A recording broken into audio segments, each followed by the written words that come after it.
नमस्कार. प्राध्यापक बीजी मांगले, जागर टाइम्समध्ये आपल्या सगळ्यांचं स्वागत.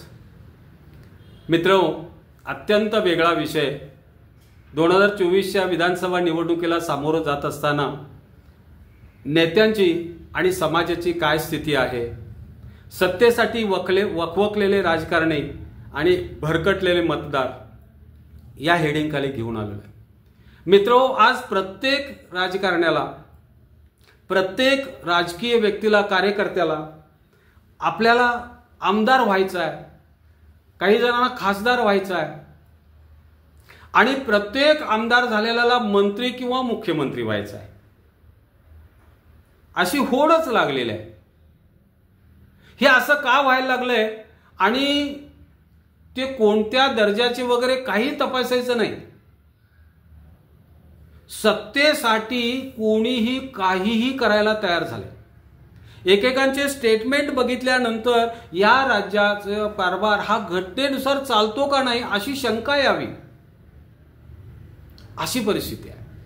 त्यामुळं हा जो आजचा जो व्हिडिओ ऐकल्यानंतर सगळ्या म्हणजे याच्यावरती आपण आवर्जून कमेंट द्या, लाईक, शेअर, सबस्क्राईब करा.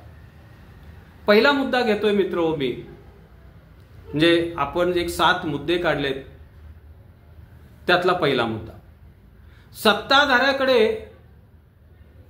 मुख्यमंत्री व्हावा असा चेहराच नाही, म्हणजे लीड करेल राज्याला असा चेहराच नाही आहे. कुणी घ्या, फडणवीस साहेब घ्या, एकनाथ शिंदे साहेब, अजित पवार साहेब, सगळ्यांचे चेहरे सारखेच वाटतात. म्हणजे प्रत्येक जण म्हणजे कोडगा झालाय असं आपण म्हणू, असं वाटावं अशी परिस्थिती आहे. प्रत्येक कार्यकर्त्याला आपण आमदारकीला का उभारलं याचं वाईट वाटतं.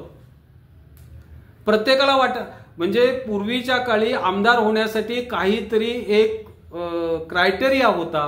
तो सुशिक्षित असावा, त्यानं काही काळ कार्यकर्त्या म्हणून काम केलेलं असावं, त्यानं संस्था एखादी चालवली असेल, प्रामाणिक असावा, अनेक अशा क्रायटेरिया होते. पण आज तसं नाही. प्रत्येक जण निवडणूक लढवायसाठी इच्छुक आहे.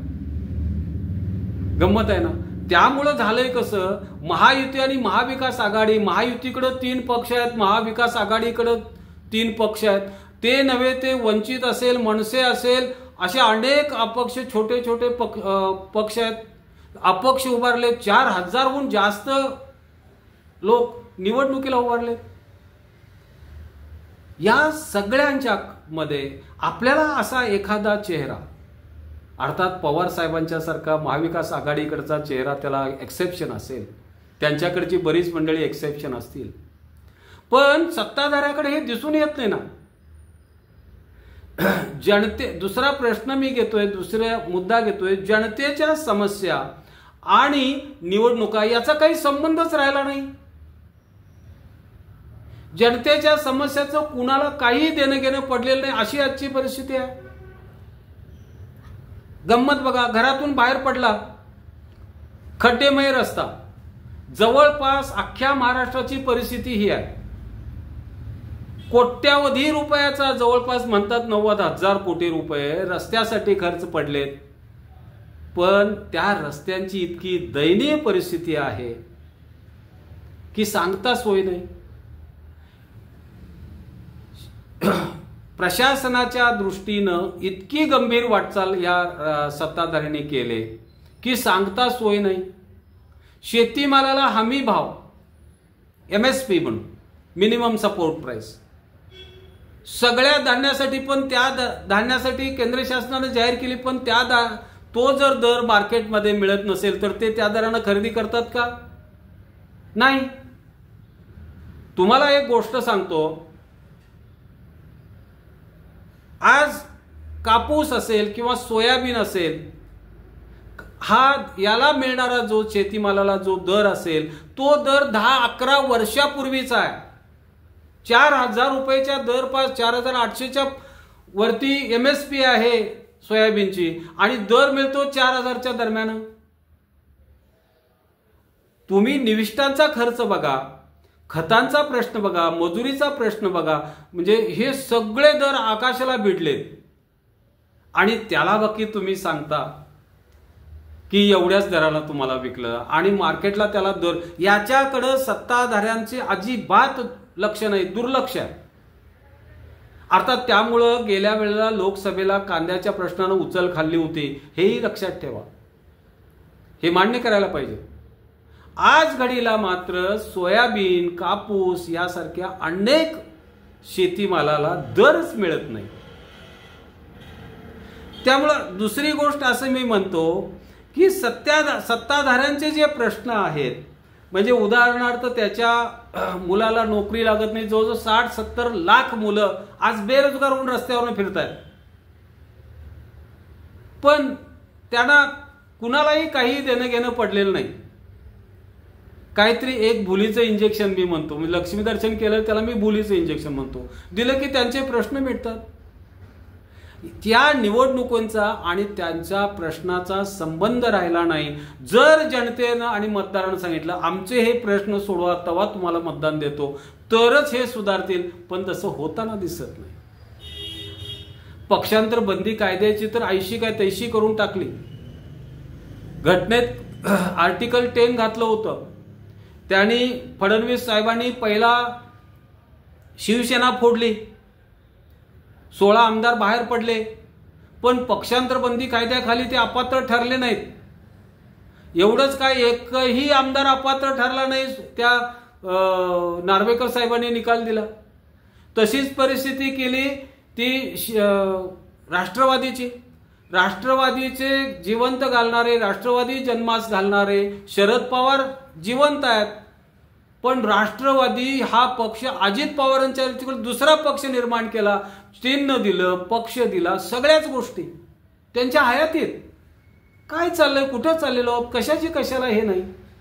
आणि कोर्टानं सुद्धा ह्या सभागृहाचा मुदत संपायच्यात निर्णय दिले नाही. त्यामुळं आर्टिकल 10 घटना त्यांनी लक्षच दिलं नाही. आर्टिकल 10 अस्तित्वात नाही असं वाटावं इतपत परिस्थिती घसरली. जातीय प्रचार, मुख्यतः मराठ्यांचं आरक्षण, आणि मराठ्यांना सगळे जातीवादी म्हणायला लागले. म्हणजे त्यांनी आपल्याला आरक्षण मिळावं म्हणून आंदोलन केलं. मनोज दादा जरांगे पाटलांच्या नेतृत्वाखाली सगळे बहुतांशी मराठे एकत्र आले, गरजवंत मराठ्यांची एकी झाली. गेले 15 वर्ष आंदोलन सुरू आहे. ते ज्यावेळेला मतासाठी एकत्रित कुणाला तरी निवडून देतील अशी ज्यावेळेला परिस्थिती, त्यावेळेला सगळेजण म्हणायला लागले की हे जातीवादी आहे. मला एक साधा प्रश्न असा पडतो, 1925 स्थापनेपासून आतापर्यंत RSSच्या माणसांनी इतर कुणाला निवडून दिले का हो? त्यांच्याच मताच्या बाहेर कुणीही कुणाला मतदान दिलं नसावं. अशी परिस्थिती असताना मग ज्या लोक तुम्हाला जातीवादी म्हणण्याचा काय अधिकार पोचतो मला हे समजत नाही.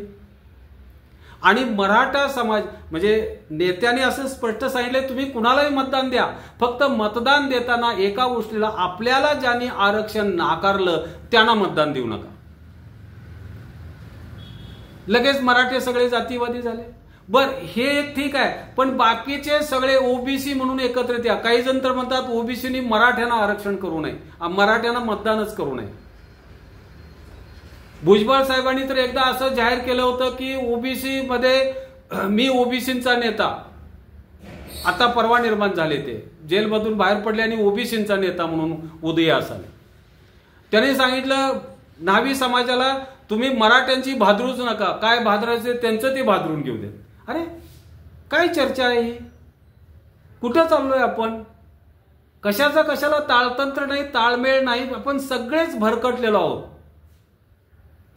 म्हणजे सर्व धर्म समभाव हे आपल्या घटनेचं तत्व जे आहे, सर्व धर्मांचे समान हे तत्वच त्यांनी गुंडाळून ठेवलं सगळ्यांनी. प्रियांबल मध्येच हे सांगितलं जातंय, तरी देखील या जाती आणि धार्मिक प्रचार केला जातो. आता 5वा मुद्दा सांगतो, त्यांनी लाडकी बहीण योजना आणली. खरं तर सरकार चालवणं त्यांना जमलं नाही, असलेले प्रश्न सोडवणे त्यांना सुटले नाहीत. आणि मग प्रश्न म्हणजे त्यांना महागाई कमी करता आला नाही, बेरोजगारी कमी करता आला नाही, उद्योग सगळे महाराष्ट्रात ठेवता आले, ते गुजरातला चालले, ते थांबवतं, असे असंख्य प्रश्न घेऊ. लॉ अँड ऑर्डर त्यांना जमले नाही, महिलांचे प्रश्न सुटले नाहीत, शेतीमालाला दर मिळाला नाही. मग आता काय करायचं? आता आपल्याला परत जनता निवडून देत नाही म्हणून मग त्यांनी लाडकी बहीण योजना आणली. उचलूनच पैसे द्यायचे महिलांना. काय परिस्थिती आहे बघा. म्हणजे आपण कुणीकडे निघालोय हे समजत नाही. जातीवादी प्रचाराचे तज्ञच बोलवून घेतले. पुढचा मुद्दा, जातीवादी प्रचाराचे तज्ञ. आता उदाहरणार्थ योगी, उत्तर प्रदेशचे मुख्यमंत्री आदित्यनाथ भगव्या कपड्यात असतात, स्वतःला म्हणजे साधू समजतात. आता साधू माणसानं सत्तेचा लोभ असावा नसावा हे बाकीच्या गोष्टी फार दूरच्या आहेत, पण समाजाला समजावं ना. ते सरळ म्हणतात की जातीवादी प्रचारावरती ते थेट बोट ठेवून सांगतात की तुम्ही मतदान करताना हिंदुत्ववादी आहेत, राम मंदिराच्या आहेत, या सगळ्या गोष्टी समोर ठेवून मतदान करा, ना की विकास कामासाठी मतदान करा असं ते म्हणत नाहीत. बटेंगे तो कटेंगे आवर्जून सांगतात, एक आहे तो सेफ आहे आवर्जून सांगतात. म्हणजे सगळा हिंदू म्हणून एकत्रित या अशी त्यांची भूमिका. आणि हिंदू, अरे मराठे मग कुठल्याच हिंदूच आहेत ना, मग त्यांना का आरक्षण दिलं नाही असं नाही विचारायचं. त्यांना का आरक्षण मिळत नाही, त्यांचे का प्रश्न तुम्ही सोडवत नाही. पण यांना जर सत्ता द्यायची असेल तर बाकी अशा पद्धतीचा प्रचार ते करतात. आणि मी सगळ्यात शेवटचा आणि महत्वाचा प्रश्न तुमच्या समोर सांगतो मित्रो. कुटुंबशाही. आपल्या भारतात लोकशाही आहे.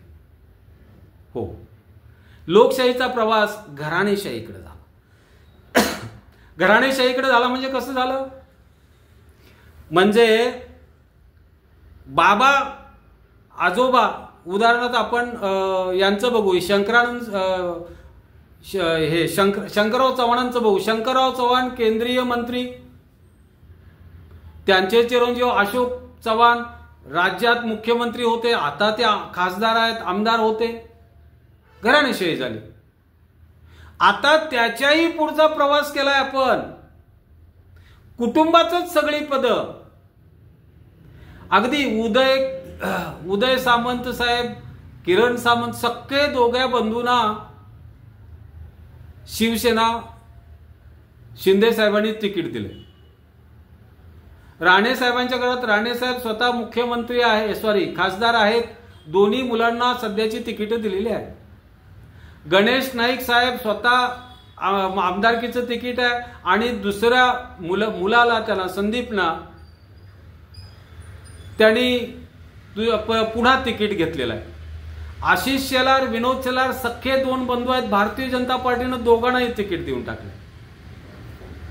अजितदादांच्या राष्ट्रवादीनं भुजबळ साहेब आज त्यांना येवल्यातून तिकीट दिले. पंकजा मुंडे, भुजबळ साहेबांचा चिरंजीव पंकज, त्याला आमदार केलेला आहे. आणि समीर हा परत अपक्ष उभा राहिला आहे. म्हणजे एकाच घराण्यात काय काय आहे बघा. गावित साहेबांच्या कुटुंबात तर एकूण 4 जण आमदारकीला उभा राहिल्यात, वेगवेगळ्या अनेक पक्षातून आहेत. कुठं चाललो आहोत आपण? म्हणजे लोकशाही ते घराणेशाही प्रवास झाला, त्याच्यावर ऑब्जेक्शन आलं. आता हे सगळं भारतीय जनता पार्टीच बनत नाही. मी भारतीय जनता पार्टी बहुतांशी पक्षात अशाच पद्धतीची परिस्थिती. हा जो बदल आहे, बरं लोकांच्या प्रश्नाकडे काय आपण लक्ष दिलंय?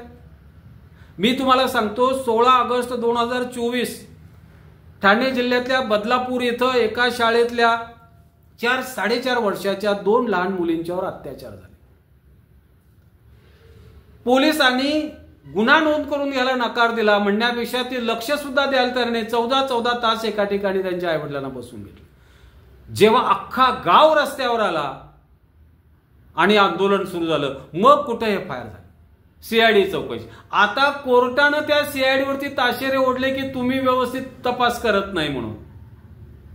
या राज्यामध्ये हिट अँड रनच्या 1-2 केसेस झाल्या का असंख्य केसेस झाल्या, कितीच्या चौकशी होईल आणि कितीच्या एक काही सांगता येत नाही मित्र. 26 ऑगस्टला राजकोट मालवण मधला या किल्ल्यावरील छत्रपती शिवरायांचा पुतळा 8.5 महिन्यात कोसळला उभा केलेल्या कुणाला काहीही वाटत नाही. मला आश्चर्य एका गोष्टीचं वाटतं, भ्रष्टाचार किती खालच्या लेवलला गेलाय आणि वारेमाप आश्वासनं देतात प्रत्येकाच्या ह्याच्यात. अहो 19च्या निवडणुकीच्या पूर्वी अरबी समुद्रात आम्ही छत्रपती शिवरायांचं आंतरराष्ट्रीय दर्जाचं स्मारक करतो म्हणून सांगितलं होतं भारतीय जनता पार्टीनं. साधी एक वीट बसवली नाही. कसा त्यांच्यावरती विश्वास ठेवायचा? आणि 100 कोटीपेक्षा जास्त खर्च झालाय म्हणतात. याचं त्यांनी उत्तर दिलं पाहिजेत. म्हणजे आज घडीला प्रत्येकाला ज्याला त्याला आपल्याला आमदार व्हायचा आहे, आमदाराला मंत्री व्हायचा आहे किंवा जमल्यास त्याला कमीत कमी मुख्यमंत्री तरी व्हायचा आहे. ही जी परिस्थिती आली, प्रत्येक जण म्हणून म्हणतो हे वकवकलेले आहे आणि मतदारांना नेमकं काय समजत नाही आहे. आता सगळ्यांनाच नाही, काही जण आवर्जून चांगले आहेत, पण त्यातले बहुतांशी सगळे भरकटलेत ना. आपल्या प्रश्नासाठी किती जण मतदान करतात? मतदानाच्या आधी प्रचाराचं तंत्र तर आता बघितलं तर फक्त पैसे वाटप करणारी यंत्रणा. दुःख आहे, दुःख वाटतंय हे सगळं सांगताना, पण एवढीच करतात. घर टू घर कोणीही फिरत नाहीत, आम्ही अशा पद्धतीनं कामं केली म्हणून सांगत नाहीत. हे सगळं भरकटलेलं आहे. कुठं चाललेत काही समजत नाही.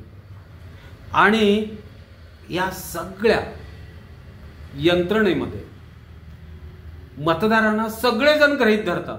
मतदारांना त्याने असं गृहीत धरलंय, इच्छेनं असू देत अनिच्छेनं असू देत, त्यांना काहीतरी लक्षित दर्शन घडवायचं. मतदान घेऊस तोपर्यंत ते बोलीचं इंजेक्शन चालू ठेवतात आणि मतदान झालं, एकदा सत्ता स्थापन झाली की मग सगळे मतदार जागे होतात. अरे आमच्या म्हणजे पोरग्याला नोकरी लागत नाही,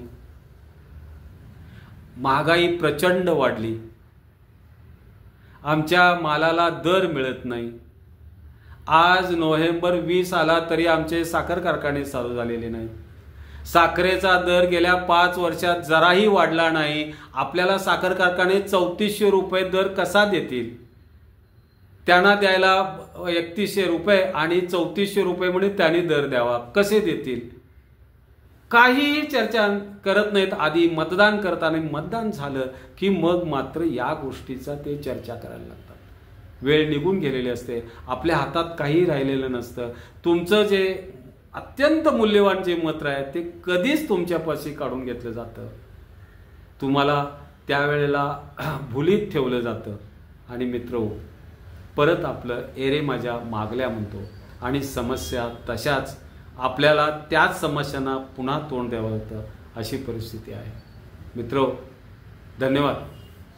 आपण ही पोस्ट आवर्जून याच्यावरती कमेंट करा, लाईक शेअर आणि सबस्क्राईब करा. नमस्कार.